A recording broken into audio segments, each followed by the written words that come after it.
Hello, welcome back to my YouTube channel. आज के इस वीडियो में देखने वाला है राउट पैरामीटर इन लारावल।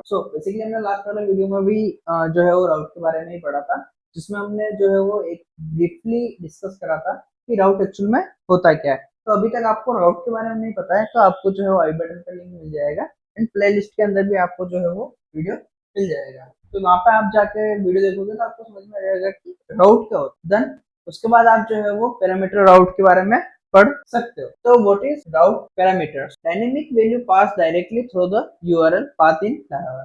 तो बेसिकली क्या होता है पैरामीटर राउट्स का मतलब क्या होता है कि आपको जब भी कोई डायनेमिक वैल्यू पास तो आप क्या यूज करते हो? पैरामीटर यूज करते हो। सेम लाइक लारावल में जब भी हमको यूआरएल के अंदर कोई डायनेमिक वैल्यू पास करनी होती है तो हम क्या करते हैं?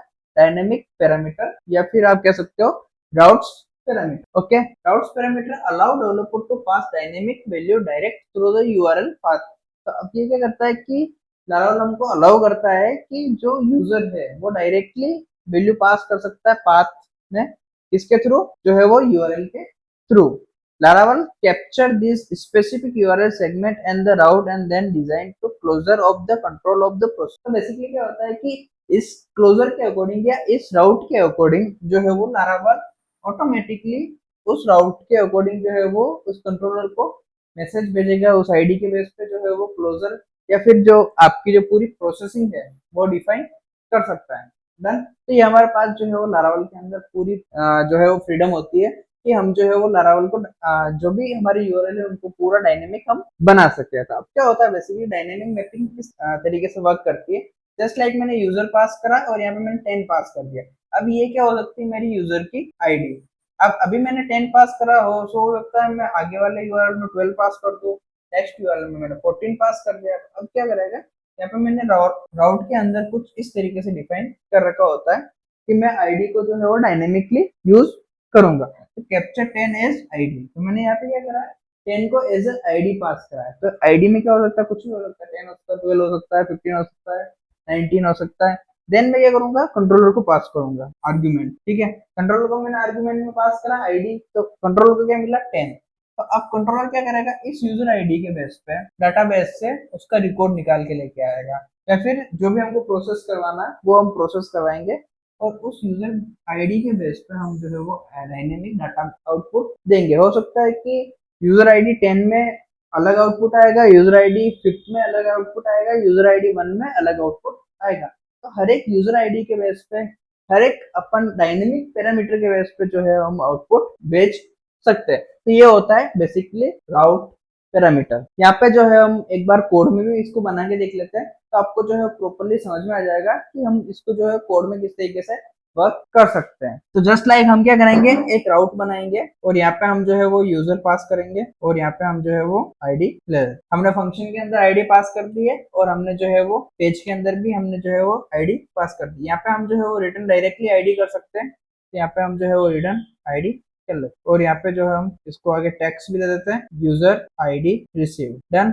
उसके बाद हम जो है वो हमारे पेज पे जाएंगे। उसके बाद हम जो यहाँ पे जो यूजर डालेंगे। तो यहाँ पे आप देखोगे कि आपको 404 मिल जाएगा क्योंकि यूजर पे कोई भी पेज हमारा बना हुआ नहीं है। बट यहाँ पे हम 1 डालते हैं तो आप देखोगे कि हमको यूजर आईडी 1 जो है वो यहाँ पे मिल चुका है। उसके बाद यदि हम यहाँ पे यूजर आईडी 10 डालते हैं तो हमारा को यूजर आईडी 10 मिल चुका है। अब यहाँ पे हम क्या करते हैं?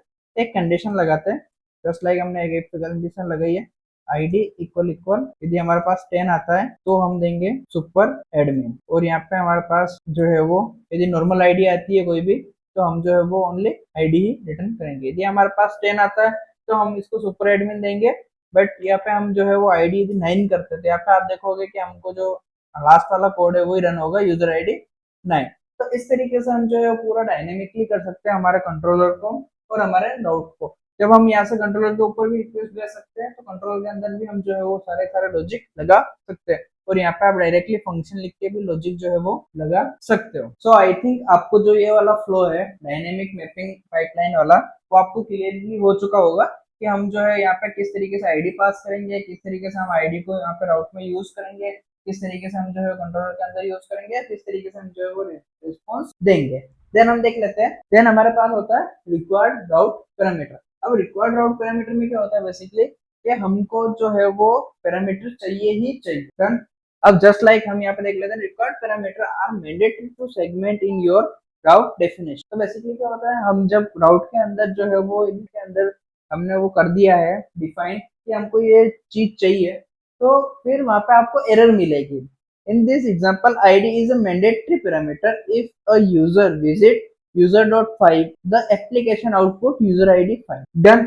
यदि यहाँ पे जो है वो यूजर यदि इसको एक्सेस करता है तो 5 मिलेगा, बट यदि यहाँ पे यूजर कुछ पास नहीं करता है तो यहाँ पे 404 की एरर आएगी, जस्ट लाइक अभी हमको आई थी 404 की, क्योंकि उसको पेज नहीं मिलेगा बिकॉज की यूजर का कोई पेज नहीं है, यूजर आईडी के बेस पे सारे पेजेस है, तो वहां पे जो है उसको एरर आएगी 404। तो यहाँ पे आप कोड देख सकते हो, अभी हमने लिखा था राउट गेट यूजर आईडी और फंक्शन के अंदर हमने आईडी पास करा है और यूजर आईडी हमने जो है वो रिटर्न कर दिया है। ऑप्शनल राउट पैरामीटर भी आप जो है वो यूज कर सकते हो। Optional parameter allow route segment to be omitted by the appending a question mark suffix to the parameter name। अब क्या होता है यहाँ पे कि हमारे पास यदि पैरामीटर की वैल्यू आ रही है तो भी हम वर्क कर सकते हैं, नहीं आ रही है तो भी हम वर्क कर सकते हैं। Done. For instance of visiting user output hello guest while visiting user हिम्मत आउटपुट हेलो हिम्मत। ओके, तो अभी क्या हुआ कि हमने एक राउट बनाया है यहाँ पे, जस्ट लाइक ये वाला राउट है, यहाँ पे हमने जो है वो नेम को डायनेमिक लिया है, ओके, बट उसके अंदर हमने क्वेश्चन मार्क लगा दिया उसके पीछे। तो अब यहाँ पे क्या होगा, यदि मैं यूजर के आगे पास करता हूँ नेम तो मेरे को मेरा नेम शो हो जाएगा, यदि नहीं करता हूँ तो मेरे को क्या शो होगा, गेस्ट शो। डन। तो उस कंडीशन में क्या होगा, मेरे को हेलो गेस्ट के नाम से आउटपुट आ जाएगा। यदि मैं मेरा नेम पास करता हूँ जस्ट लाइक हमने पास करा यूजर स्लैश हिम्मत, तो मेरे को आउटपुट क्या मिलेगा, हिम्मत, डियर हिम्मत या हेलो हिम्मत। डन। तो इस तरीके से हम जो है वो ऑप्शनल पैरामीटर भी यूज कर सकते हैं। मल्टीपल राउट पैरामीटर भी यूज कर सकते हैं। जस्ट लाइक हमारे पास एक स्टूडेंट है, उसका हमने नेम ले लिया और कोर्स ले लिया, ओके।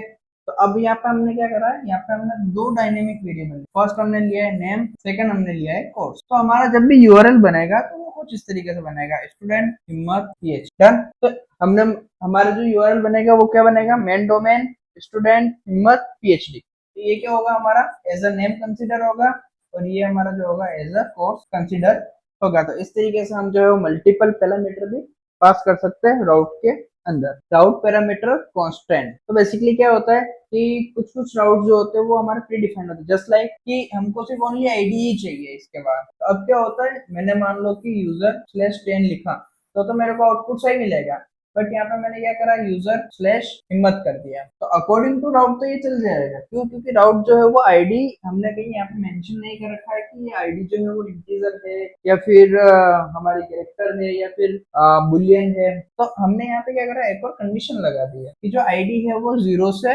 1 या 0 से 9 ही होनी चाहिए, उसके अलावा नहीं होनी चाहिए। तो इसको हम कहते हैं रिजेक्शन।